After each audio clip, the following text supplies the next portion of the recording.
Ce 8 novembre, vendredi. Alors le temps c'est mi-figue, mi-raisin, c'est tout à fait normal, c'est la saison. Mais je commence par vous souhaiter Mouloud comme Moubarak à vous et à toutes vos familles, on va dire, et tout le monde et la nation musulmane. Eh bien, c'est une très grande fête qui signifie beaucoup pour nous, puisqu'on la célèbre en famille, eh bien, avec des mets un petit peu particuliers pour l'occasion. Eh bien, bonjour d'Algérie, en cette matinée de d'Oran, vous a concocté on va dire, un programme bien varié, puisqu'il y aura le premier festival du bénévolat, le 9e congrès international de pneumologie et beaucoup d'autres programmes et beaucoup d'autres sujets, des rubriques qui vont passer. Bien sûr, on va essayer de vous accompagner dans une bonne humeur jusqu'à 10h30, 1h30 durant cette matinée. Et bien, sans plus tarder, je vous propose de commencer avec la première rubrique de notre direct aujourd'hui, la rubrique Flashback. Eh bien, une très belle chanson de feu Abdelrahman Aziz, زادن بي وفرحنا بيه.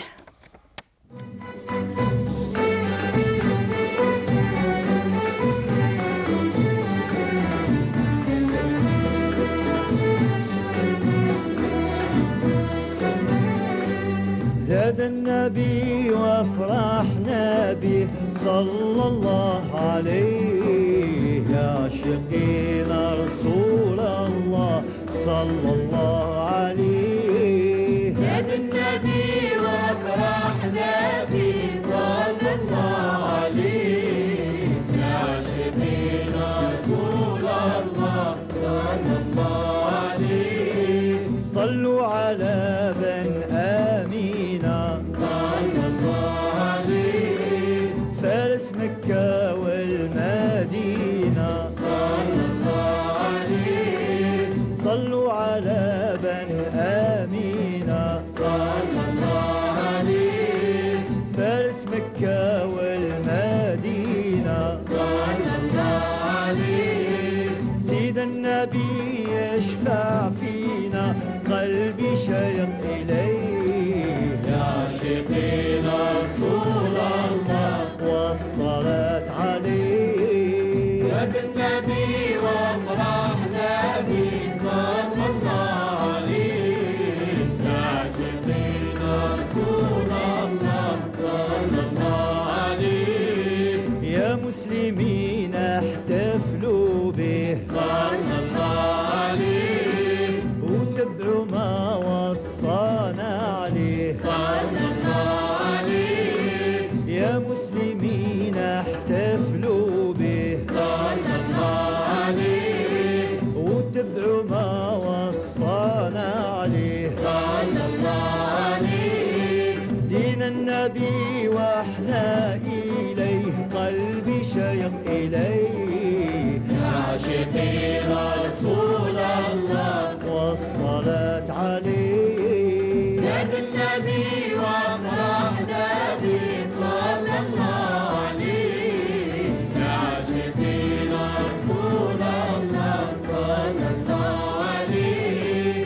صلوا على بدر التمام صلى الله عليه محمد خير الأنام. صلى الله عليه. صلوا على بدر التمام صلى الله عليه محمد خير الأنام. صلى الله عليه. شفينا يوم الزحام والصلاة عليه.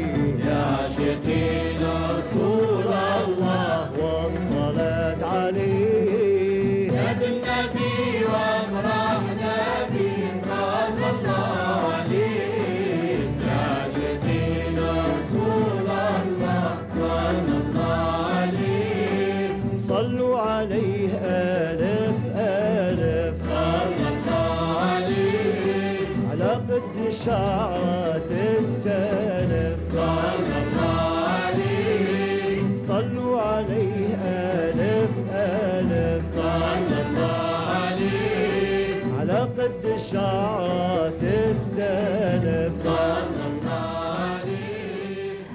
retour sur notre plateau ZNB au Farhnabi. C'est une grande occasion pour on va dire, tous les musulmans du monde entier.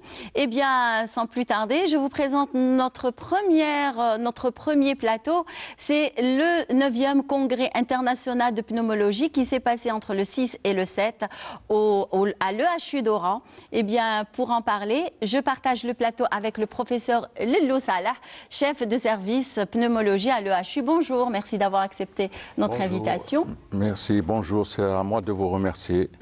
D'autant plus que c'est un jour doublement béni. Exactement. C'est un vendredi et c'est la veille du Mawlud Nabawi. C'est ce soir normalement le repas, non? C'est ce soir, oui, c'est ce soir. Mais la fête, c'est demain, en principe, le jour Mawlud Nabawi. Ce soir, bien sûr, la fête, c'est la tradition, c'est le soir même du Mawlud Nabawi. Alors chez vous, professeur Lilou, qu'est-ce que vous préparez qu'est-ce que madame vous prépare comme repas? Eh ben, vous, c'est couscous, c'est reguec, c'est... C'est ça, couscous, reguec, chemchem, je ne sais pas comment ils appellent ça. Non, c'est ney. Ah, attendez, c'est berkouk, c'est ça? Oui, berkouk, oui. Et donc, c'est la tradition, on ne faillit pas à la tradition, bien sûr. Et c'est une journée, donc, une fête pour tous les musulmans, comme vous avez dit. Oui. Et donc, c'est une journée vraiment où les gens se retrouvent autour d'un repas traditionnel, toute la famille se retrouve. Exactement. Et en fait, la naissance de notre prophète, voilà, c'est ça. Il nous a illuminé nos chemins, d'ailleurs. Absolument. Donc vous n'êtes pas seul, vous êtes venu, vous êtes accompagné d'un jeune médecin pneumologue, docteur en pneumologie. Bonjour. Bonjour. Merci d'avoir accepté notre invitation. Monsieur Haj Slimane, vous exactement. Venez de... Je viens de France, donc oui. Je suis pneumologue en France depuis une quinzaine d'années. Très bien. Donc je suis à Laval, une petite ville de 50 000 habitants à peu près, dans les Pays de la Loire. Saha Mouloudkom. Merci. Vous aussi, vous célébrez le Moulid Oui, nous... De quelle façon en France? Toujours des repas, toujours tomena, etc. Ah, vous le faites quand même, même étant à l'étranger? Oui, c'est important pour les enfants, pour perpétuer la tradition. Surtout transmettre aux enfants. Exactement, c'est transmettre les traditions et coutumes à la jeune génération pour qu'on puisse au moins les retrouver dans l'avenir. Et bien sans plus tarder, je vous propose, chers amis téléspectateurs, de suivre le sujet du 9e Congrès international de pneumologie. On se retrouve juste après. Les urgences en pneumologie, tel est le thème retenu du 9e Congrès international de pneumologie qui s'est tenu durant 2 jours, le 6 et le 7 novembre à l'EHU d'Oran, 1er novembre 54. Donc il y a des journées qui sont organisées autour de l'ensemble des thèmes qui intéressent tout ce qui est pneumo. Donc les années précédentes, nous nous sommes intéressés surtout au BPCO, au DDB, au cancer du poumon. Donc c'est devenu réellement un socle de formation continue pour l'ensemble des médecins au niveau de la wilaya d'Oran, voire national. Donc les thèmes de cette année s'inscrivent réellement dans le projet d'établissement de l'EHU d'Oran, le projet de service du professeur Lilou, qui inscrit donc les pathologies d'urgence, à savoir l'asthme, les détresses respiratoires, tout en revenant sur les pathologies récurrentes, à savoir la BPCO, les bronchopneumatiques chroniques obstructives, qui constituent aussi le plus souvent des urgences au niveau de l'EHU d'Oran. Plus de 400 participants ont pris part venant des 4 coins du pays, ainsi que des spécialistes et des experts français et tunisiens, afin de débattre le thème principal et d'examiner les progrès enregistrés dans la prise en charge des pathologies qui touchent à l'appareil respiratoire.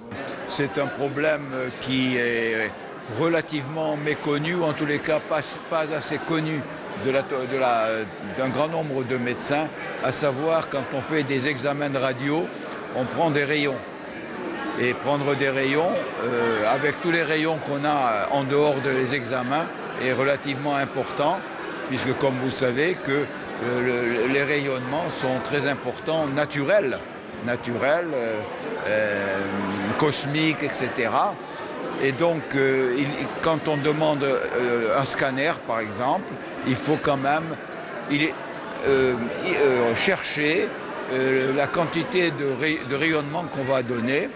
Et en matière de pneumologie, quand on fait un scanner des poumons, globalement, l'irradiation est environ de 3,5 années d'irradiation naturelle. Il faut une certaine rigueur avant de parler d'asthme sévère. Voilà ce que je vais dire.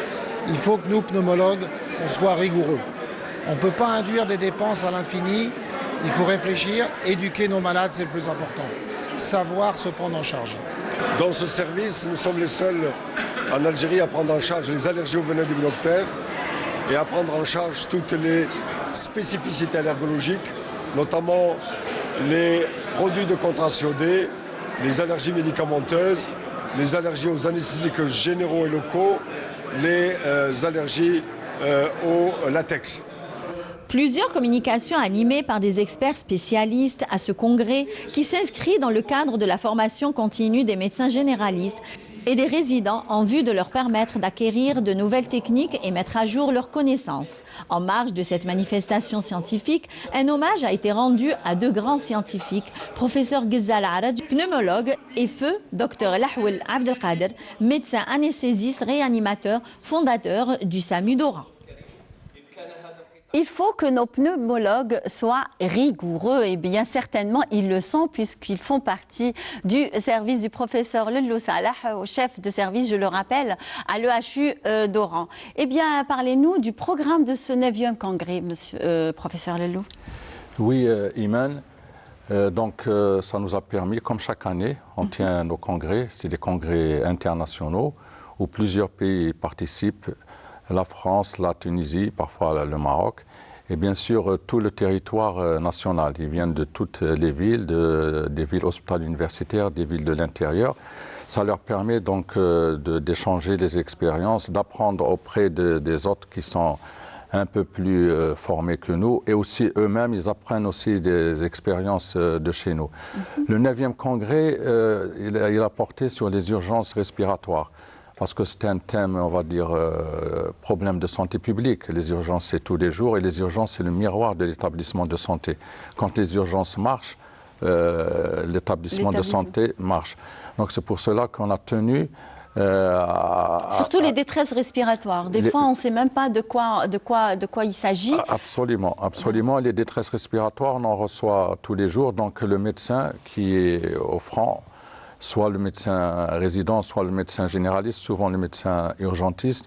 Donc il faut qu'ils apprennent, qu'ils acquièrent certains réflexes. Exactement. Il a dit le docteur Crispin, il ne faut pas plonger directement scanner, radio et tout.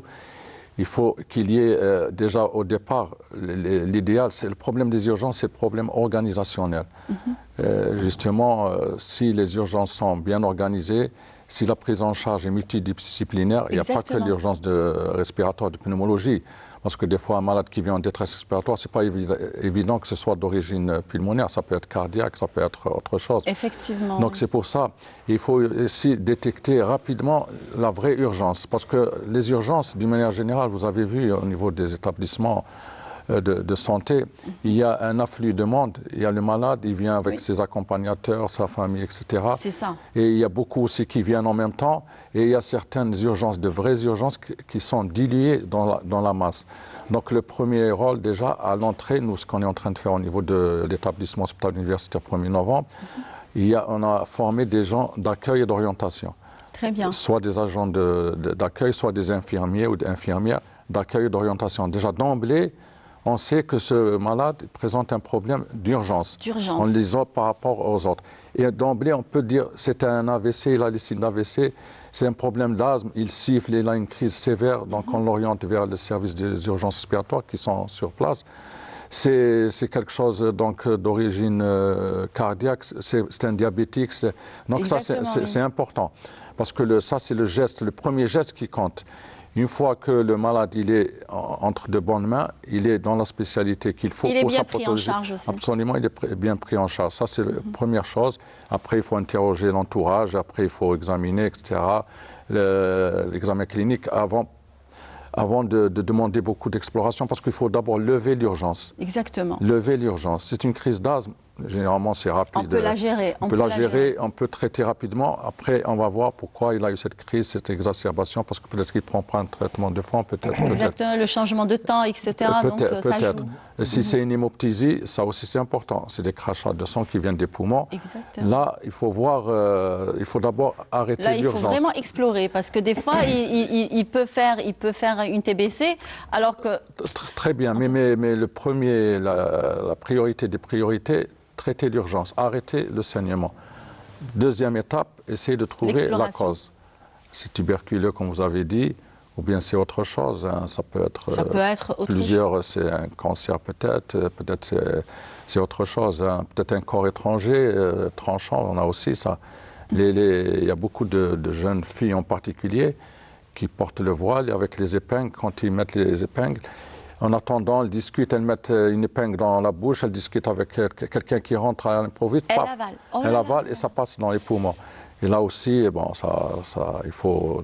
Bon, le problème, c'est aisé parce que rapidement, on trouve le syndrome de pénétration. Et puis, quand c'est radio-opaque, la radio, c'est rapide, on localise et généralement, on enlève sans problème.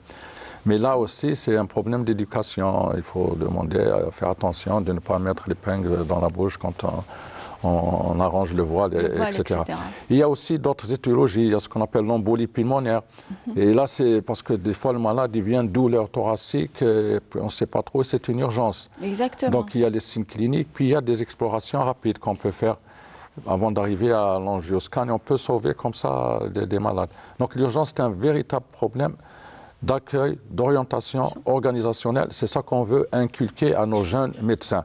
En plus, après, s'il y a des nouveautés en matière de techniques d'exploration, de médicaments... De toute façon, la science, elle avance d'année en année, hein, et très rapidement. Donc, et je suis certaine que lors de ce 9e congrès de pneumologie, vous avez abordé plusieurs thèmes de communication, d'où le thème de communication de Dr Haj Slimane. Alors, parlez-nous un petit peu de votre communication que vous avez animée. Donc, moi, j'ai animé un atelier sur la ventilation non invasive. Donc la ventilation, c'est une technique qui est réservée pour les patients insuffisants respiratoires sévères graves. Donc c'est un stade un peu plus grave que l'oxygénothérapie. Donc les insuffisants respiratoires essentiellement dus au tabagisme, ce qu'on appelle la BPCO, la bronchopneumopathie chronique obstructive, qui est très fréquente. Donc c'est une technique Elle peut entraîner le cancer du poumon. Voilà, exactement. BPCO, c'est des patients qui sont polypathologiques, qui font des cancers du poumon. Ils ont d'autres pathologies vasculaires associées. Et parfois, quand c'est un stade grave de la maladie, on arrive à l'oxygénothérapie et parfois, il faut les ventiler, ces patients. Donc la ventilation, c'est un petit appareil qui va aider le patient à respirer et qui va traiter une urgence respiratoire. Donc c'est un appareil... Ça nécessite une formation, déjà. Ça nécessite beaucoup de matériel qui coûte cher. Hein. Donc, un petit appareil coûte 400 000 dinars, je pense. Oui. Voilà. Dans d'autres pays, ça existe depuis une vingtaine d'années à peu près. Et chez nous Chez nous, c'est encore nouveau. Pourquoi? Parce que dans les autres pays, par exemple en France, c'est pris en charge par la Sécu. Ah, voilà. Voilà, donc un patient qui a besoin d'une machine, ben c'est un traitement qui est remboursé. Donc le patient, il a son traitement à domicile. Eh bien, certainement, on va arriver à ça. Donc nous, le but ici, c'est déjà de faire connaître cette technique, de former et de commencer... Pour mettre à jour, justement, nos résidents et nos spécialistes, déjà. Voilà, exactement. Donc c'est une technique qui commence à être enseignée. Mais voilà, il y a un manque de matériel. Et si l'oxygène est remboursé, je pense bientôt, il y a un dossier au niveau du ministère, je pense que ça va passer, et ça c'est vraiment très important. Je pense que voilà, cette technique va connaître un essor, un souffle. Exactement, voilà. Ici en Algérie. Alors professeur Lello, juste une dernière question. Quels sont les objectifs à atteindre que vous avez atteints lors de ce 9e congrès de pneumologie? L'un des objectifs, le docteur Haj Slimane vient de le citer, on a parfois des malades atteints de BPCO qui viennent en exacerbation, donc un stade avancé. Et parfois, quand ils sont en hypoxie hypercapnie, ça nécessite la ventilation non invasive. Le seul moyen, c'est la réanimation. Mais la réanimation, ils sont débordés. Ils ont 6 lits ils ont une machine de VNI et donc des fois on a des problèmes. C'est pour ça que j'ai réfléchi, j'ai pensé à Dr Haj Slimane il y a 2 ans à peu près. Je lui ai dit de venir introduire cette technique. On le remercie, il nous a fait même un don d'un appareil qu'il a ramené avec lui. Très bien, merci. Et avec ce don de cet appareil, on a sauvé peut-être des malades. Mes résidents ont appris, il les a formés, la technique, et depuis 2 ans ou 3 ans, on utilise donc cet appareillage pour sauver nos patients en état d'insuffisance respiratoire aiguë, en état de détresse respiratoire.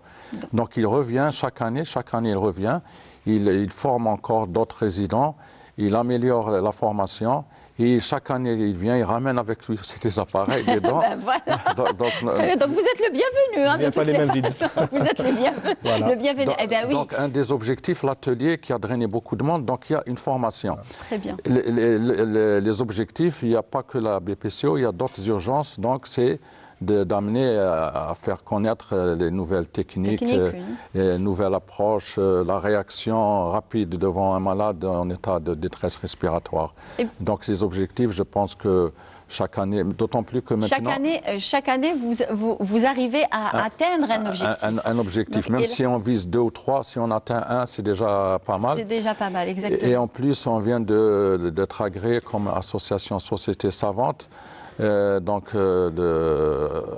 appelle association oranaise de santé respiratoire. Ça va certainement apporter un plus, même avec relations, communication avec nos pneumologues qui sont à l'étranger, qui veulent nous aider à travers cette association. On en a parlé tout à l'heure. Ils peuvent aider dans la formation et dans des dons d'appareils pour peu qu'on nous facilite la tâche au niveau local.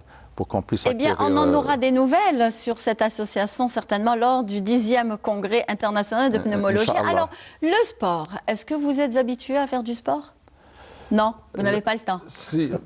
Bon, on n'a pas le temps, mais nous, on est dans un hôpital où on fait presque toute la journée, on marche. Ouais, donc c'est du sport. C'est du sport, je ne prends pas l'ascenseur, donc je monte les 5 étages, les escaliers. Et c'est bon pour la santé. C'est du sport.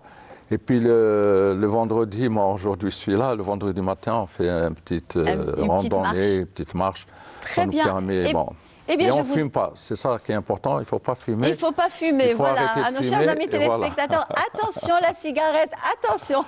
Eh bien voilà, je vous invite à suivre notre coach sportive.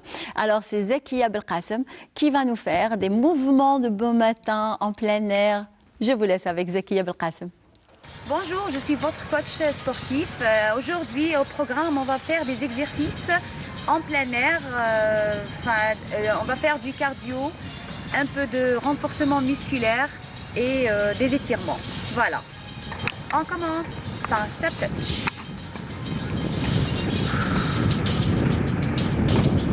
Allez. Inspire. Expire.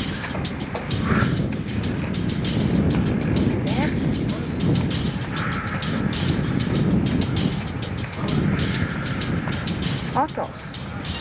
2, 3, 4, 5, 6, 7 et 8. 3, 4, 5, 6, 7 et 8. Allez, step touch. Toujours en échauffement. On commence à lever le genou. 1, 2, 3, 4, 5, 6, 7, 8, 1, 2, 3 et 8. 1, 2, 3, 4, 5, 6. Fort. Par la suite, on fait un renforcement musculaire. On fait des squats, par exemple. On squatte. 2. 3. On fait 3 x 8 pour renforcer la partie inférieure du corps. On peut faire aussi des fentes. C'est toujours le renforcement. Allez, 1.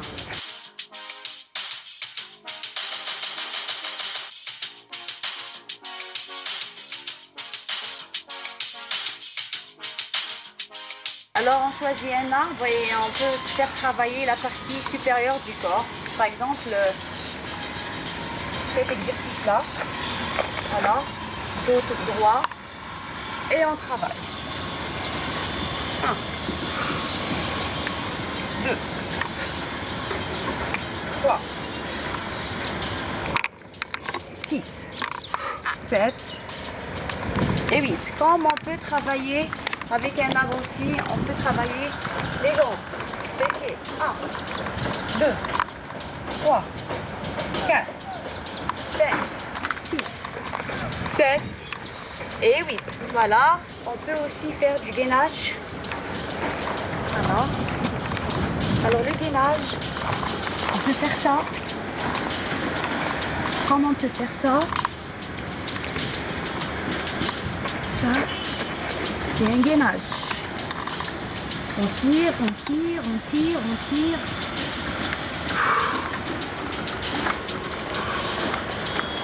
Et on refait. 1, 2, 3, 4, 5, 6, 7 et 8. On va faire aussi des exercices. 1, 2, 3, 4, 5, 6, 7 et 8. Je peux faire aussi ça. 1, 2, 3, 4, 5, 6, 7 et 8. Voilà. Bon, on peut faire aussi, on rajoute du cardio. Voilà, du cardio. 2, 3, 4, 5, 6, 7 et 8. On peut faire ça aussi. 2, 3, 4, 5, 6, 7 et 8. Voilà. Et à la fin, c'est la partie finale, retour au calme, pour faire des étirements. Inspire.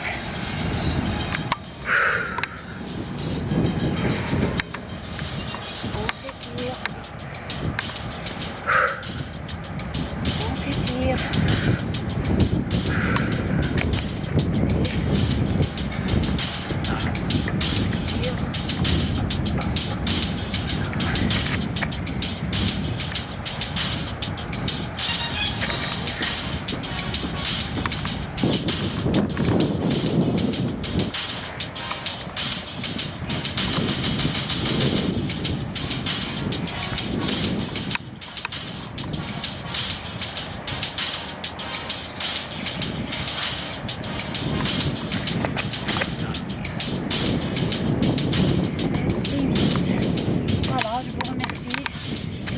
Écouter et à la prochaine, Inch'Allah. De retour sur notre plateau et en compagnie de nos invités. C'est des jeunes qui nous viennent d'un peu partout puisqu'ils participent à la première édition du Festival du bénévolat. Voilà. Et bien organisé par Nes El Khair. C'est ça. C'est ça. Je ne me suis pas trompée. Non, c'est ça. Bonjour. Bonjour. Merci d'avoir accepté notre invitation. Merci à vous pour cette invitation, pour cette occasion. C'est ça. Et Saha Mouloud, comment aussi? Allah يسلمك صحة مولودكم صحة مولود كل tous les téléspectateurs. Très bien. Alors, vous êtes Mohamed Zouaoui, vous êtes l'initiateur de ce premier festival de bénévolat. Oui, enfin, je suis le président de l'association Nes El Khair Oran. L'association Nes El Khair Oran, c'est l'organisatrice de l'événement. Juste pour corriger, c'est la deuxième édition du festival. Ah, c'est la deuxième édition. C'est la deuxième édition du festival qui a déjà eu lieu l'année passée. Donc cette année, c'est la deuxième édition. Ben ça va, hein. Oui, pour une deuxième édition, ça va quand même. Moi, je pensais que c'était la première édition. Je ne sais pas pourquoi. Bon, quand même. Alors, vous êtes accompagné de M. Bessaïa Abd Samad. Alors là, vous faites partie de l'association Atlas Sahraoui des arts de la photographie. Oui, salam alaikum. De la Rouate. Vous venez de la Rouate. Oui. Bonjour. Bonjour, ça va. Merci d'avoir accepté notre invitation. Merci à tous. يعطيكم الصحة. كراهم الناس la Rouate. لاباس الحمد لله. سلمي عليكم. Bien. Salamak, merci. Et bien sûr, vous êtes avec un troisième invité, c'est Ramzi Mohamed, qui représente Club Sirol de Sétif, de la belle ville de Stef. Bonjour. Ouais, bonjour. J'espère que vous allez bien. Merci pour l'invitation. Et aussi merci pour l'association Nes El Khair Oran de nous avoir invités. Bien, on va rester on va dire, dans l'ambiance de l'Moulid, puisque vous venez de deux villes complètement différentes. On a l'Arwat et on a Sétif aujourd'hui. On est vraiment bien servi. Hein. Alors, comment vous fêtez le Moulid, vous? Avant de parler du festival. Hein. D'accord. D'accord. Nous, في المولد عندنا نديروا les plats traditionnels. Quel est le plat traditionnel de الطعام. الطعام واللحم. ومن بعد في السهرة نديروا هكذا مكسرات وشي. ما ديروش بركوكس non? Faites pas ما نديروش بركوكس، نديروا طعام هنا. Ah ok d'accord. Très bien. Ah ben, il fallait nous ramener du couscous. Hein. Inch'Allah, la prochaine fois. J'aime bien plaisanter, hein, j'aime bien plaisanter. Alors, et vous, à Sétif, qu'est-ce que vous faites comme plat traditionnel pendant le Moulid? On a le couscous. Ah, c'est le couscous. On l'appelle berboucha. Berboucha, voilà. Belham, avec la viande. Avec la viande, etc. Donc, c'est ça. Très bien. Ben, cette année, vous allez le passer ici à Oran. J'espère que ça va vous plaire. L'ambiance ici au Mouloud, c'est complètement une ambiance carrément différente, on va dire, et très festive. Hein, oui. Mohamed Zouaoui? Très festive. Ouais, ils vont passer, enfin, nous allons tous le passer ensemble, ce festival. D'ailleurs, le festival qui coïncide à la période à le Mouloud, il y aura des actions dans ce sens. Caritatives, justement, puisqu'on parle de la deuxième édition du festival de bénévolat. Oui. Bénévolat, c'est faire quand même, c'est participer aux actions caritatives. Alors parlez-nous de cette deuxième édition, du programme surtout. Oui, donc c'est la deuxième édition du festival.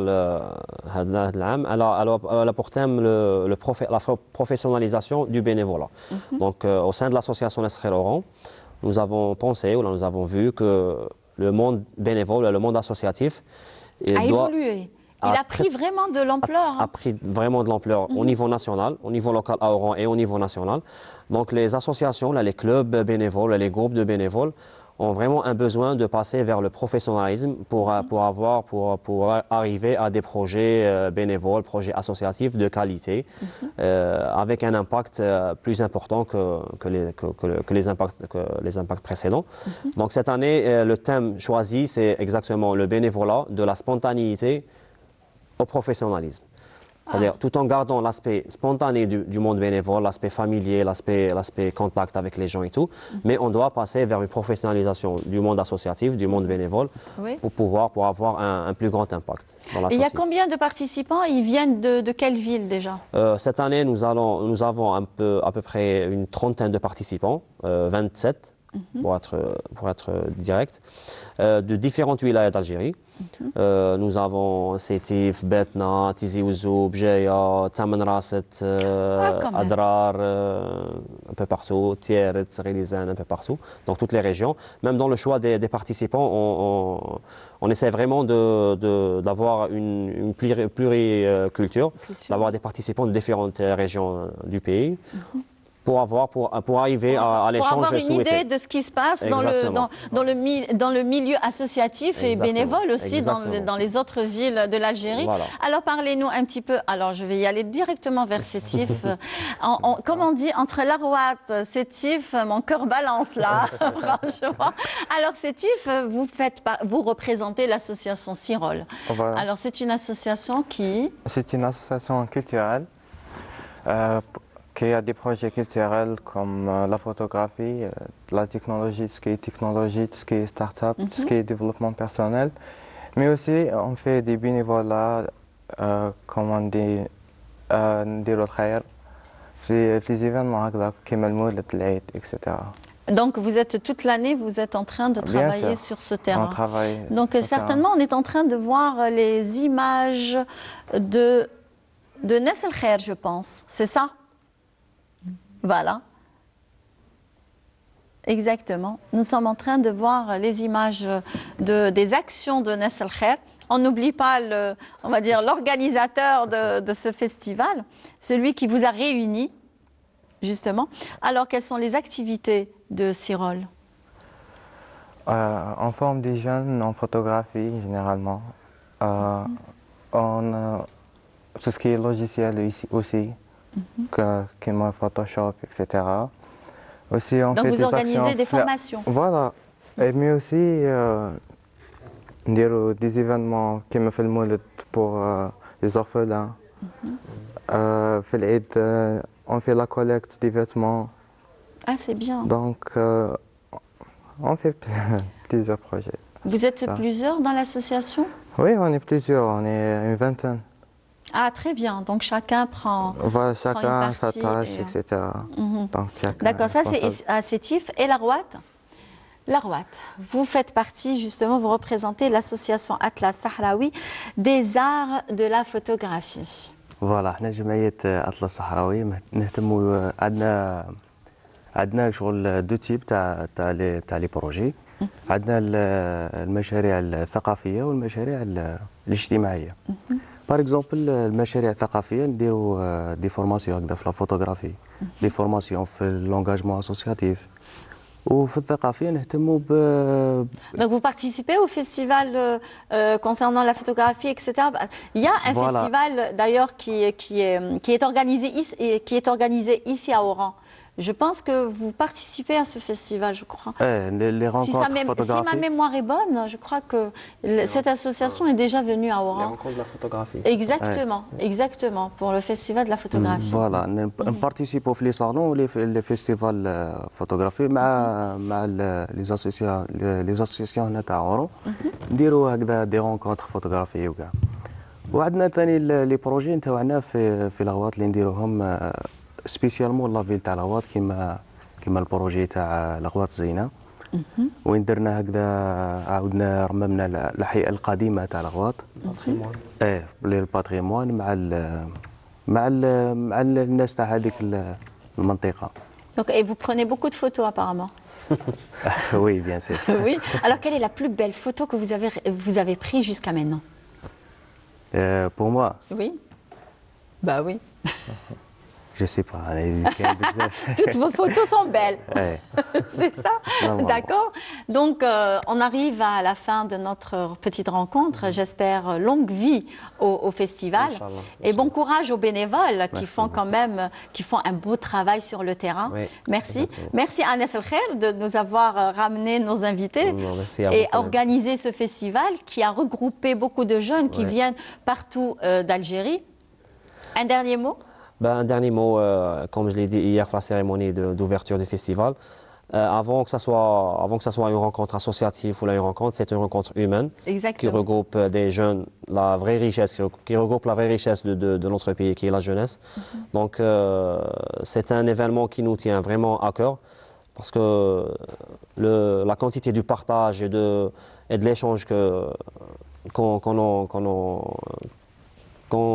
retient ou là c'est quelque chose, c'est un événement très vital pour l'association Anas El Khair parce que les projets qui suivent le festival, c'est des projets entre les participants au festival, les participants associatifs au festival.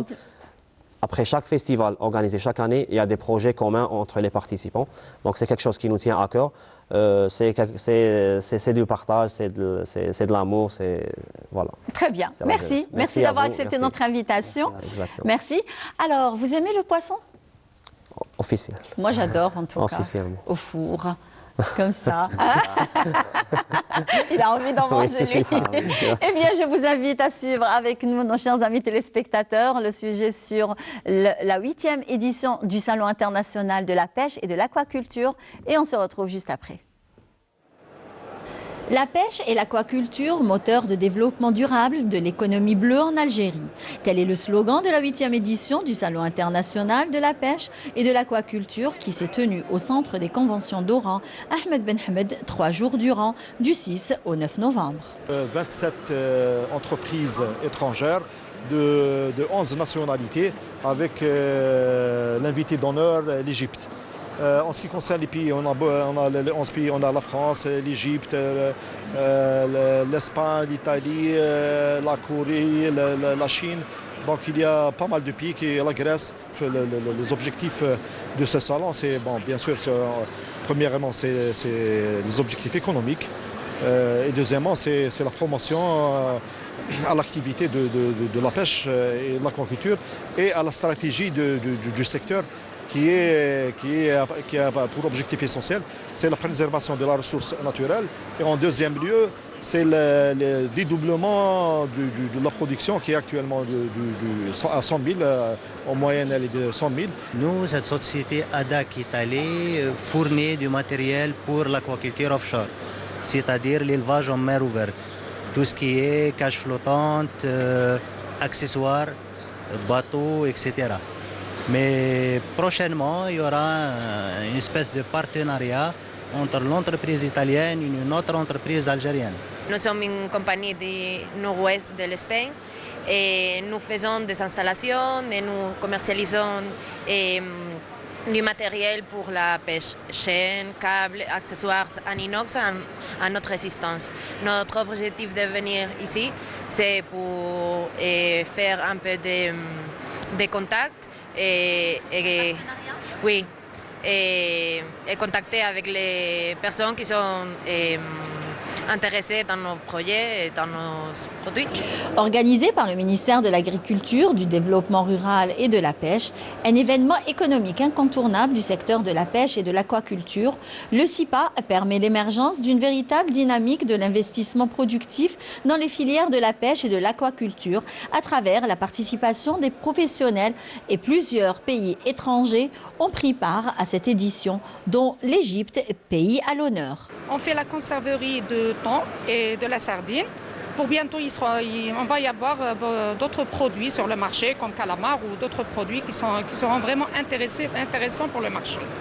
Depuis le démarrage de la relance économique, la BAD a tenu à accompagner tous les investisseurs, soit en phase ou bien sous forme de micro-entreprises ou de petites entreprises ou de moyennes entreprises qui ont fait des activités, qui ont investi dans le secteur de la pêche et l'aquaculture. Le CIPA 2019 a pour objectif valoriser les capacités du secteur de la pêche et de l'aquaculture, encourager la coopération et des partenariats. Cette édition représente un espace privilégié pour les opérateurs économiques qui souhaitent développer des projets et prendre connaissance des techniques et des nouvelles technologies du secteur. 600 sur 8 écoles. De retour sur notre plateau, nous, on a déjà commencé à parler de ce secteur qui est en pleine expansion ces dernières années. Donc, je partage le plateau pour parler de ce secteur qui est très important et qui commence à prendre quand même une bonne position avec le directeur de l'Institut national supérieur de la pêche et de l'aquaculture.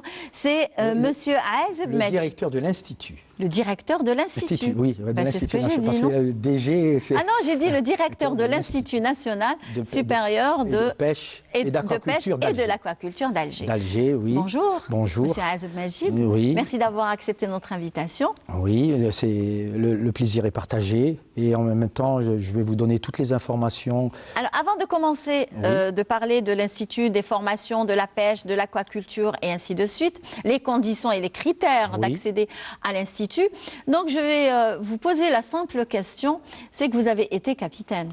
Oui, j'ai été. Parlez-nous de cette période. J'ai été officier dans notre pays et notre pays était en plein essor. Bon, j'ai fait le transport, j'ai fait donc au niveau de la CNAN à l'époque. Oui. Et donc vous êtes toujours en relation avec la mer. Toujours. Vous n'avez pas quitté la mer, même étant directeur de l'Institut. Exactement. Donc parlez-moi des missions de l'Institut national supérieur de la pêche et de l'aquaculture. Donc c'est un appareil, ça fait partie de l'appareil formateur, bien sûr, du secteur. Et bien sûr, nous formons des officiers mécaniciens, des officiers ponts, de pêche. Nous formons aussi des techniciens supérieurs en aquaculture. C'est un domaine qui s'est développé en Algérie, l'aquaculture. Ça fait une dizaine d'années. Et actuellement, avec l'installation des cages flottantes et même donc nous avons beaucoup de même le secteur s'est basé sur une production de près de 100 000 tonnes en poissons élevés en cages flottantes. de loup et dorade. Et puis, il y a l'eau de mer. Hein, en eau de mer. En eau de mer. En eau de mer, mais il y a aussi ce qu'on appelle dans les barrages et de l'eau douce. De l'eau douce. Il y a aussi des poissons, le tilapia, la carpe. Il y a aussi ce genre qui s'est développé en Algérie. Donc maintenant, on a besoin pour toutes ces fermes aquacoles, pour la pêche aussi, pour nos navires de pêche, nous avons besoin donc de jeunes qui soient bien formés. Exactement. Et ça, c'est le rôle de l'Institut. Exactement. C'est le rôle de l'Institut. Et puis aussi pour faire relever les défis, hein, et utiliser les nouvelles technologies.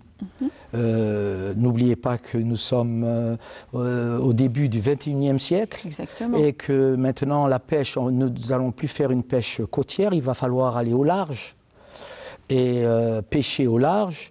Et aussi, comme je vous le disais tout à l'heure, en aquaculture, c'est nouveau en Algérie, c'est l'installation des cages flottantes sur tous nos côtes de plus de 1600 km. Donc il y a du travail. Il y a du travail. Il y a beaucoup de travail justement et beaucoup de formation à faire à votre niveau afin de permettre aux jeunes de, pourquoi pas, monter leur propre ferme, leur oui, bien propre sûr. ferme et leur propre affaire aussi. Donc parlez-moi de la durée de la formation de la pêche et de l'aquaculture. Très bien, donc je commencerai par le lieutenant de pêche. C'est une durée de 3 ans. 3 années, dont 6 mois de pratique. Les conditions d'accès, c'est il faut le bac scientifique ou technologique. Nous avons aussi les lieutenants, donc, puisque les lieutenants de pêche, c'est le pont, et lieutenant mécanicien, ce sera la machine, hein, d'accord. Donc nous avons aussi les LM2, les machinistes, même conditions de recrutement, c'est-à-dire donc le bac. Puis 3 ans d'études, dont 6 mois pratiques. Et nous avons ceux qui rentrent avec le niveau terminal, les TSA, techniciens supérieurs en aquaculture. Ah, voilà. Très bien. Et qui dure combien de temps la formation? Elle dure 2 ans et demi, comme pour les techniciens supérieurs. Donc pareil, 2 années d'études théoriques et 6 mois de pratique. En dehors de la formation continue, initiale, nous faisons une formation continue. Ça veut dire que le lieutenant de pêche, il va pouvoir ensuite, une fois qu'il a navigué, il va pouvoir devenir patron de pêche et capitaine de pêche. De même pour le lieutenant mécanicien, il pourra devenir officier mécanicien, bien sûr, suite à son embarquement et à sa pratique. Très bien. Donc, un dernier mot, alors? Oui. Un dernier mot sur l'Institut? L'Institut, actuellement, il y a des choses innovantes. Donc, nous avons revu, je vous parlais tout à l'heure, nous allons relever certains défis. Donc le secteur de la pêche et de l'aquaculture, nous avons revu les programmes de formation pour les mettre aux normes internationales. Justement, alors est-ce qu'il y a beaucoup d'afflux, on va dire, vers l'Institut national supérieur de la pêche et de l'aquaculture par des jeunes, alors que c'est un domaine que les jeunes ne connaissent pas vraiment? Exactement, oui, c'est vrai. Est-ce qu'ils viennent vers vous? Est-ce qu'il y a beaucoup? Il y a beaucoup. Cette année, nous avons affiché complet. Eh ben voilà. Eh ben voilà. Ça veut tout dire. Ça veut tout dire. Ça veut tout dire. Je voulais vous dire donc nous sommes maintenant, et pourquoi nous sommes maintenant arrivés à adapter nos programmes aux normes internationales, suivant la convention STCW 78 telle qu'amendée en 95 et en 2010. Donc, et nous passons maintenant à un domaine important qui est la sécurité maritime. Et nous allons délivrer des certificats en sécurité, un certificat de base en sécurité maritime et par la suite des brevets qui sont internationaux. Qu'est-ce qui fait? Cela fait que nos marins pourront aller beaucoup plus loin, donc ils pourront aller pêcher beaucoup plus loin en eau internationale. La preuve, c'est que vers le mois de mai, nous avons la campagne de thon. Dans l'Algérie, oui. L'Algérie, nous avons des tonniers et ils partent actuellement, ils partent pêcher en eau internationale. Donc, et vous êtes là, vous êtes à la 8e édition du Salon international de la pêche et de l'aquaculture qui se passe actuellement au Centre des conventions d'Oran Ahmed Ben Hamed jusqu'à demain le 9. Donc, merci d'avoir accepté notre invitation. Et là, est-ce que vous connaissez... Très bien. Est-ce que vous avez assisté à un spectacle animé par la garde républicaine? Non. Non. Non. Eh bien, je vais vous permettre pour regarder ça. Ah, très bien. En images. Oui. À l'occasion de la 65e année, anniversaire de la célébration du déclenchement de la guerre de libération. Je vous propose ce sujet.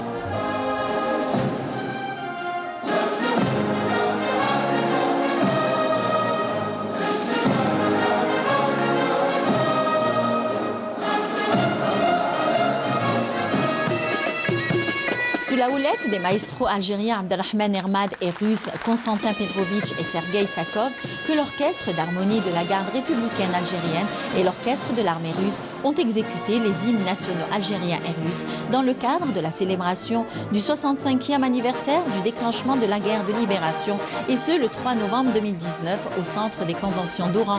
Mohamed Ben Hamed.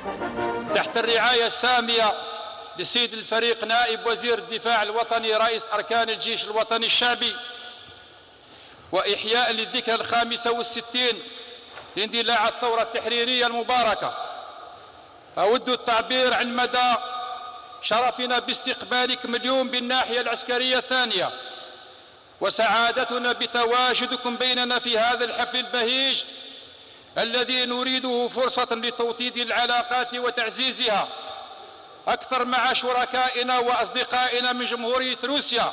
Учитывая важность праздника для народа Алжира, я хочу выразить признательность командованию Национальной народной армии за предоставленную нашим музыкантам возможность принять участие в праздничных мероприятиях. إن شاء الله يكون هناك مزيد من الحفلات حسب انطباع الجمهور في الحفل، وإلى هذاك اللي يشجعنا باش نديروا اتصالات أخرى وإن شاء الله نطوروها. 2 heures durant, le public présent a apprécié plusieurs morceaux musicaux puisés des différents styles de la musique algérienne. La chanteuse russe Sveltana Elena a accompagné les 2 orchestres au chant en interprétant plusieurs chansons folkloriques du patrimoine russe.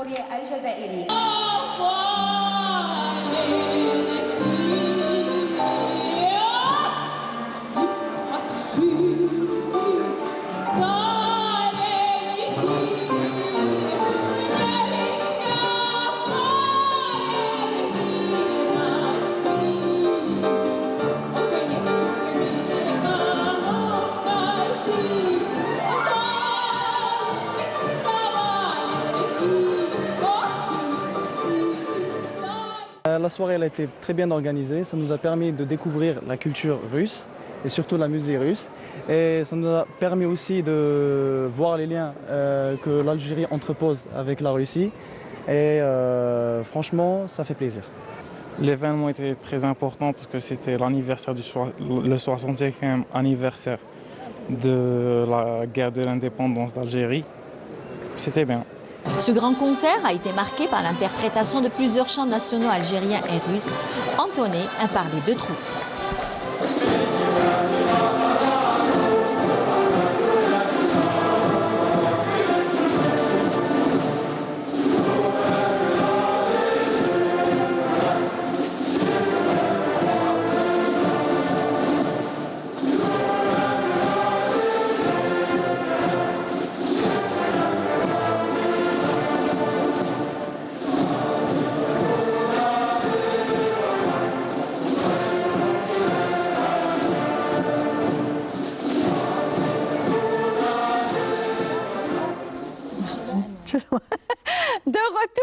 notre plateau, et bien là, j'ai rejoint des dames, chacune de sa région, qui sont venues fêter avec nous la grande célébration du Mouloud Nabawi Sharif.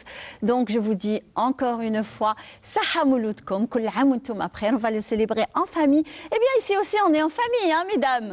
Yak الحاجة كي راكي؟ لاباس بيان. سافا؟ الحمد لله. راكي بخير؟ والله الله يرحمه. راكي لاباس؟ إيه زهيتينا البلاطو الحاجة. يسلمك بنتي. والله. Alors, عندك هذا الميكرو باش لو تيليسبيكتاتور يسمعك داكور؟ تري بيان. Alors ما راكي جاية وراكي تمثلي لنا جوستومون اون بيل ريجيون. في الاصل مستقالمية وعايشة في وهران. في وهران، تري بيان داكور. Alors vous êtes الحاجة مشعلي فاطمة. تري بيان. كي راكي؟ لاباس. جبتي لنا المسمن وجبتي لنا السلو وجبتي لنا تقنته وجبتي لنا الرقاق، جيتي وجبتي معك. ميرسي. نمشي فيكم ماشي بزاف. ميرسي بوكو، والله نورتي لنا لو بلاطو. ميرسي. الوغ لا جون. بلادنا ان شاء الله. ان شاء الله يا ربي. الوغ بصح قربي الميكرو باش يسمعوك من بعد، داكور؟ تري بيان. الوغ vous êtes la jeune جلوات. جلوات. شكرا على الاستضافه. صحه مولودكم، كل عام وانتم بخير، الامه الاسلاميه والجزائريه اجمعين ان شاء الله. Vous représentez une très belle région d'Algérie d'ailleurs. Merci. Vous êtes alors non seulement l'effet vestimentaire, chers amis téléspectateurs, et justement elle est venue pour nous parler des traditions et coutumes de la belle ville de l'Bayed. البيض بوابه الصحراء. بوابه الصحراء. Ben voilà, c'est la porte du Sahara. مرحبا بك. Merci d'avoir accepté notre invitation. Merci beaucoup. Alors vous nous avez ramené aussi Taqnata, etc. De toute façon, c'est partout en Algérie qu'on fait ça en cette belle journée de Mouloud. Oui, bien sûr. Très bien. في المولود نهار الليله قبل كما يقولوا. Oui. Comme aujourd'hui. Oui, bien sûr. Voilà. يديروا في النهار. Exactement, la soirée d'aujourd'hui. في النهار يديروا الكسكسو. الكسكس تراديسيونيل تاعنا. C'est le couscous. Couscous au poulet ou avec la viande? Avec la viande bien sûr. D'accord. يمدوا للجوارين للجامع المسجد bien sûr. Donc tout le monde contribue en fait. Oui bien sûr. يتلايموا النساء في الدار الكبيره كما يقولوا، الكناين البنات النساب كاع يجوا في ديك الدار. Alors on va revenir à la région de l'Bayed, ça nous intéresse vraiment parce que nos traditions sont très belles, sont très belles nos traditions. Alors Bouchiba Amira. Bonjour madame. Bonjour. Ça va? Ça va? Alhamdulillah. Bien. Merci d'avoir accepté notre invitation. Merci beaucoup, merci. Alors vous êtes très belle avec une très belle tenue pour l'occasion et qui représente. Ça s'appelle Shiddat Lemsania. Mais vous ne venez pas de Tlemcen. Oui, exactement, à Razawet. Razawet. Oui. Eh bien, Razawet est présente avec nous. Que demander de plus, puisqu'on est avec Mostaganem, Al-Bayad, et là, c'est Razawet. Exactement. Alors, on fête une très grande occasion aujourd'hui. C'est le Moulid Nabawi Sharif. C'est une fête qui est vraiment marquée en Algérie et très importante aussi. Donc, parlez-nous un petit peu. Alors, nous bien sûr avec des femmes, avec la doyenne de notre plateau. C'est El Hadja. Bismillah. El Hadja. C'est une ville d'ailleurs qui jouit de beaucoup de... D'accord, mais vous suivez toujours les traditions de Mostaganem. Alors parlez-nous un petit peu de l'ambiance. هضري لي على العادات والتقاليد، كيفاش نتوما توجدوا لاريفي تاع المولد؟ احنا كيما ليله الغدوه المولود في الليل نديروا الرقاق ونديروا الرقاق بالدجاج وبال. Donc comme aujourd'hui. كيما اليوم. كيما اليوم. نديروا الرقاق ونتلموا كاع ونديروا الحنه. Toute la famille se réunit. الكناين نتلموا كاع. D'accord. نديروا اليوم الرقاق نديروا الحنه. وغدوة الصباح تقنتها والبركوكس. تقنتها والبركوكس. Alors d'accord. Donc demain vous allez préparer le berkoukis pour le midi. D'accord. Et l'après-midi c'est تقنتها. تقنتها من الصباح. d'accord من الصباح. وتنجمي ديري بالصباح بزاف. نجمي تزيدي انت كل وحده. كيفاش؟ كيما سلو كيما شغل النفسه.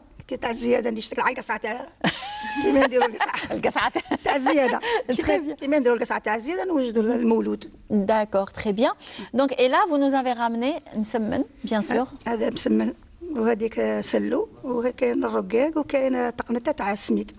Alors on ramène le rogag jusque là ou alors je pense que nous avons l'image de rogag de El Hadja qui très bien, ben voilà, notre réalisateur Chokri, qu'on salue. Alors, on lui donne envie de manger, ça c'est certain, c'est ce qu'il me dit de toutes les façons, et c'est l'eau. Mais moi, je vais être un petit peu, je vais devancer Chokri et je vais ramener des, voilà, des cuillères, merci, voilà. Pour goûter, parce que moi, je ne peux pas attendre jusqu'à la fin de l'émission. Donc, on essaye de goûter un petit peu à tous les mets que vous nous avez ramenés. Et pourquoi pas les filles. Alors, le bayed, comment vous célébrez, comment vous célébrez, pas célébrez, comment vous préparez l'arrivée de l'moulid?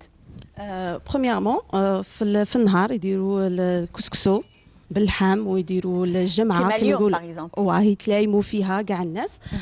في الليل يروحوا للمسجد كاع الغاشي كاع يديروا le côté religieux est très présent. يديروا تكريم حفظة القرآن، يديروا مجالس الذكر وذكر مآثر النبي عليه الصلاة والسلام، ذكر لمولده، كيفية نشأته، كل ما يتعلق بالنبي عليه الصلاة والسلام والهجرة وما إلى ذلك. في الدار مع الأسرة يتلايموا، يديروا رفيس. Le fils de l'bayed, il est comment? On le prépare de quelle façon? يديروا الخبز، يديروا بالسميد. Voilà. Je voulais arriver à ça parce que je sais qu'il y a une particularité chez le bayed. Le fils chez le bayed, al-bayed, ce n'est pas le même fils qu'à Oran et il n'est pas le même qu'à Razawed. يديروا السميد يخلطوا معاه الزيت والملح والماء ويطيبوها خبز نورمال، ومن بعد كي يقلعوها يفتوها ويديروا معاها التمر. التمر يخلطوهم مع بعض خاطر التمر يكون ديجا حامي ومع داك الخبز ويديروا معاه الدهان. سي با معكره نو سي با باغي. لا معكره سي اوتر شوز. شي سميد يكون مقلي ويديروا معاه التمر، هذا معكره وهذه كرفيس. كل واحده وحدها. تري بيان. ويديروا ثاني مسمن، يديروا التقنته تاع السميد وتاع الفارينه ويديروا قعده تاع لاتاي، يقولها القعده كوم سيل كيما هكا. يديروا لاتاي يكون مشحر يكون ثقيل بزاف ويديروا القعده تاع الكبار. Oui, c'est pas le même thé que chez nous.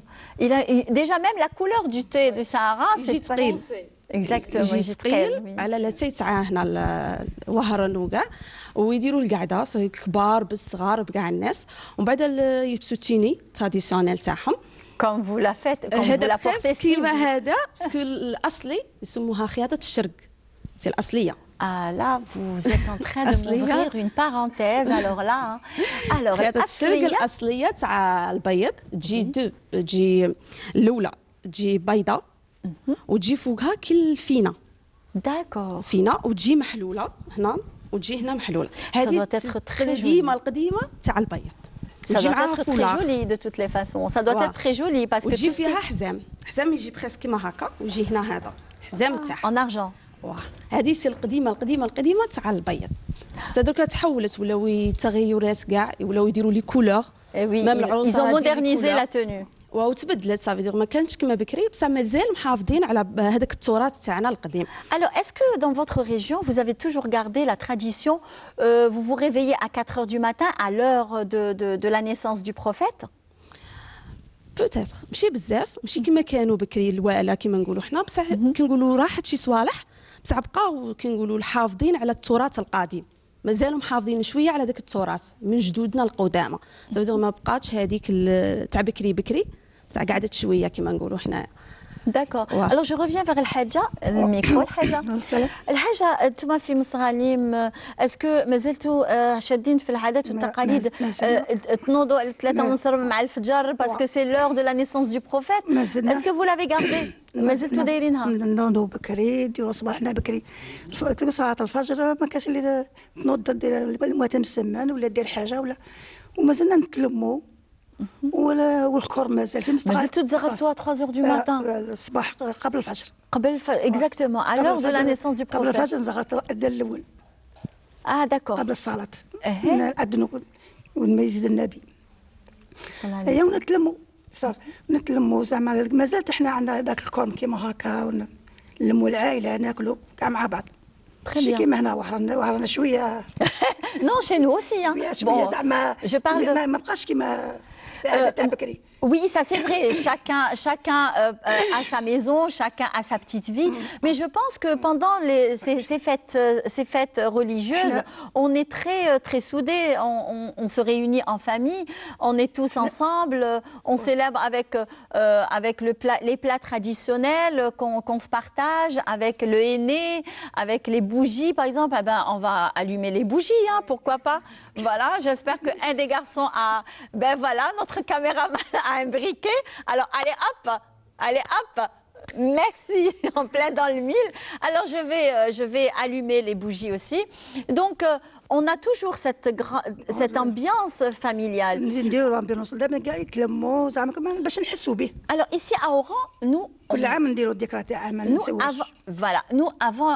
avant l'arrivée de Mouloud, les Oranais, bon, plutôt les Oranaises, elles partent toutes pratiquement à Mdine Jdida, ce qu'on appelle nous Mdine Jdida, d'ailleurs tout le monde la connaît, pour acheter un petit peu, faire des emplettes pour l'occasion, telles que les bougies, telles que, on va dire, tous les trucs, tanjoum, je ne sais pas comment on appelle ça, je ne sais pas. Donc, et en plus, smid, etc., c'est qu'on prépare, nous, ce qu'on doit préparer le jour de l'Moulid. Et par exemple, comme aujourd'hui, on fait un bon couscous le soir, parce qu'on attend le Moulid avec impatience et on reste éveillé juste avant le Fajr. D'ailleurs, je fais un petit coucou à nos voisins qui, quand même, ils se réveillent à 3h, 4h du matin et ils réveillent leurs filles aussi. Et là, c'est des youyous. Et là, d'ailleurs, chez moi, je me dis, ah tiens, ça y est, c'est bon, c'est le moment de Moulid Nabawi Sharif. Rasul sallallahu alayhi wa sallam, vous aide à cette heure-là. Donc, nous, on a toujours gardé cette tradition. Voilà. كل سنة فيها الذكرى كما ما ننسوهاش والعادة تاعنا كيما هكا كرم ولا Très bien. Alors, مستغالين عندنا ماشي كيما هنا الضيق. Exactement, مستغالين عندكم. Vous avez le sawa, vous avez نتلموا vous avez le mdih, vous avez le mdih. كل واحد واش يدير القرآن كل واحد واش كل واحد واش يدير. Très bien. Surtout le côté religieux est très présent lors de cette belle fête. Alors Razawet qui est présente avec nous, avec une très belle femme d'ailleurs, et habillée avec une très belle tenue traditionnelle pour l'occasion. Alors parlez-nous de cette belle région et des traditions et coutumes de Razawet. ميرسي بوكو. اولا نشكر على الاستضافه وصحه مولودكم وصحه مولود جميع الامه الاسلاميه. الاولى اليوم العشيه اليوم في المولد راح نتلايموك شغل عند الدار الكبيره. Donc chez les grands-parents. Chez les grands-parents et tout. On fait le rugag في العشاء. Aujourd'hui, vous faites le rugag. Oui, aujourd'hui, on dit le rugag. Poulet, bien sûr. Poulet, bien sûr, oui. Non, parce qu'il y a des personnes qui le préparent avec de la viande. Oui, exactement. Il y a والنهار قيس الفجر ينوضوا النساء يزغرتوا ويديروا الحنة للصغار.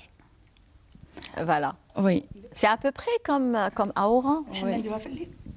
Oui, oui. جبتي لنا الحنة الحاجة. جابوها هاي الحنة. وين راهي الحنة؟ خلاها هاي في الاستوديو. Ah, c'est dommage. Ben, j'espère qu'il y aura quelqu'un qui va nous la ramener parce que moi j'ai envie qu'une petite diri lil henna aujourd'hui. Ben, certainement tout à l'heure alors. وغدوة وكما الغدوة في المولود في الفطور يديروا البركوكس. بركوكس ويديروا ثاني سابيل كيما تقنيتها يديروا الروينة. Ah d'accord, c'est avec de la farine, je crois, non? لا الروينة سي القمح. الروينة كيما هذه سلو. كيما السلو يتشبه السلو ابري. Je vais goûter. يدي يخدموها بالزيت والسكر ولا هذه الروينة تاع القمح ونديروا فيها هذه هي تاعكم كيما مستغالين كيما وي à peu près les mêmes traditions. صح عليك. Elle est bonne, non? ايوا والرقاق. ويديروا تقنتها والروينة. C'est tout. C'est tout. Oui. Et comment vous préparez l'arrivée du Mouloud? Bien sûr, avec des bougies, le tabala. Vous pouvez nous chanter une petite chanson que vous avez l'habitude? Allez-y, je... Like... زاد النبي وفرحنا به صلى الله عليه يا عاشقين رسول الله. Ah ben oui, c'est une occasion d'ailleurs qu'on chante à la maison. On est là. Alors vous, est-ce que vous avez les mêmes chants, Al-Bayed? لا باسكو تتبدل تاع بكري تاع Vous m'avez donné une belle perche. تتبدل. Alors comment كيفاش تتبدل؟ لا باسكو تاع الاولين هذوك تاع القدامى تاعهم ميم كشغل ما كي نقولوا حنا يهضروا رابيد وما دي فوا ما تفهميش الكلمات.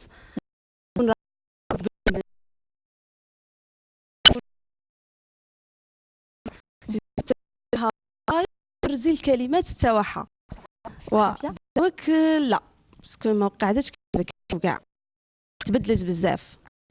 مام كيبغيو يديروا الحنه في الليل تجي 12 هكا ولا يديروا الحنه يديروا الحنه ديرها جده كبيره تاع العائله كاع دير كاع للدار الحنه ويديروها في اليد اليمنى اون جينيرال يديروها في اليد اليمنى اليد اليمنى باش تكون زعما حياتك كاع غايه وكيما النبي صلى الله عليه وسلم تكون مضيئه وحياتك تكون كاع شابه ان شاء الله يا ربي. ان شاء الله يا ربي لينا والاجمعين ان شاء الله.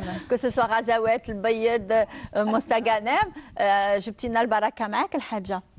حجيت اسمع ان شاء الله ويدعيكم ربي. با فوالا هذا العام حجيت ما تنسيناش. لا ما ننساكمش بالدعوه ان شاء الله. الميكرو الحاجه ربي يحفظكم ويستركم ان شاء الله. ان شاء الله سق منا ربي البلاد والولاد ان شاء الله. ان شاء الله يا ربي. الوغ انتوما في مستغاليم اسكو فو رامني عيساوه اسكو فو فات لا احنا فات فريمون نتلموا غير العائله ولا قران ولا بيناتنا زعما عيساوه ما نديرهمش. عيساوه يديرهم في كاين فرق. جادور عيساوه ما لا احنا ما نديرهمش كيما احنا جايين مستغالين تاع عتادلس ما نديروش هذا.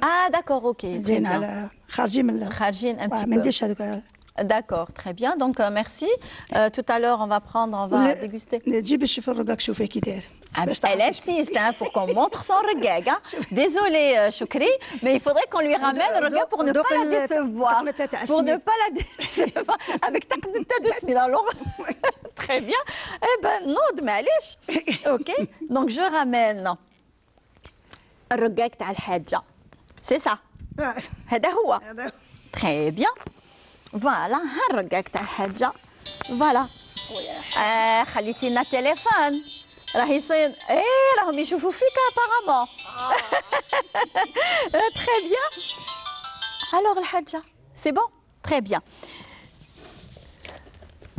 كانت موا لو ميكرو الرقاق انت صنعتيه؟ انا خدمته. انت خدمتيه يعطيك الصحه مورق شويه يبس دوك نحل. اي سي نورمال Très bien. Téléphone tac الحاجة. Très bien. Donc merci de nous avoir égayé ce plateau. Donc je vous propose quant à moi une belle chanson de Mdih d'Al-Hajj Belqasem et on se retrouve juste après. Allah Allah Allah Allah Allah مولانا الله يا الله ربي ليك عياطي الله الله الله الله الله مولانا الله يا الله توفي لي مرادي دير هوايا مخطوف رياح الحب عالصافا انا الغريب قلبي صادف مرهافو صليو على المصوف زين زين المصطفى مول البراق والخاتم بين كتافو صليو على المصوف زين زين المصطفى مول البراق والخاتم بين كتافو.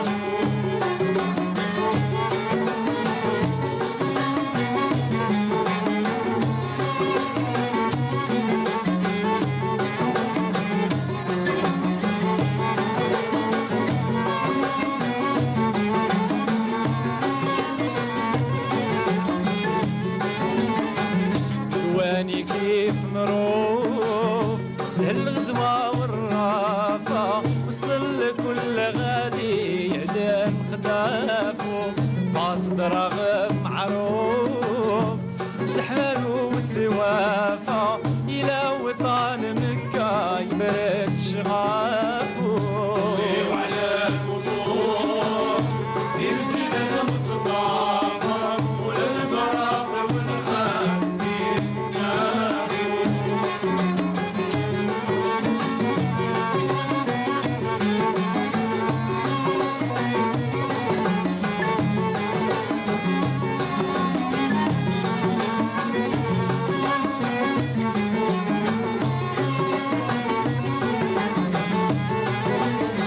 يروى القلب الملهوف المز يتعافى قبل حجر السعد ونحق وصافو نغنم عشية الوقوف نطلع جبل عرافة نشاهد سر الخطيب ونحق وصافو صليوا على المصطفى سير سيدنا مصطفى وللمرأة والخاتم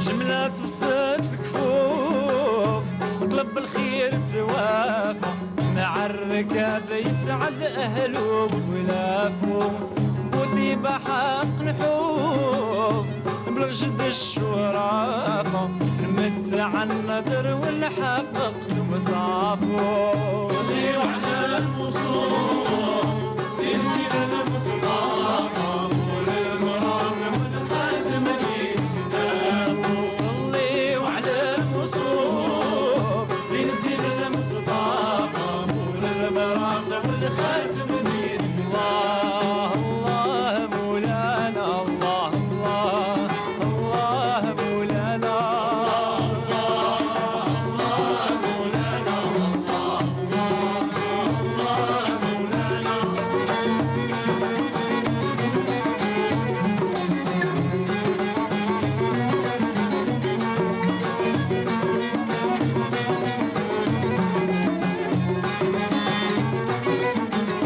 بسم الله نبدا قولي بمشادي الله ولا وين ماشي صليوا على حبيب الله المداني الله ولا وين ماشي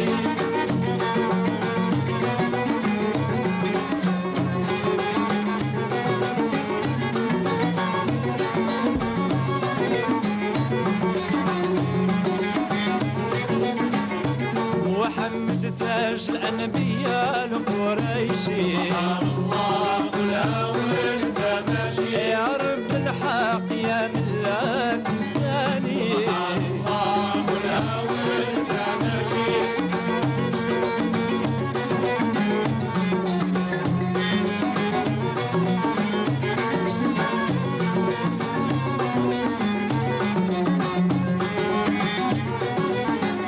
عاتق الرقاب غير وما يزهالي الله ولا وانت ماشي انا الضعيف ونترم بالغالي الله ولا وانت ماشي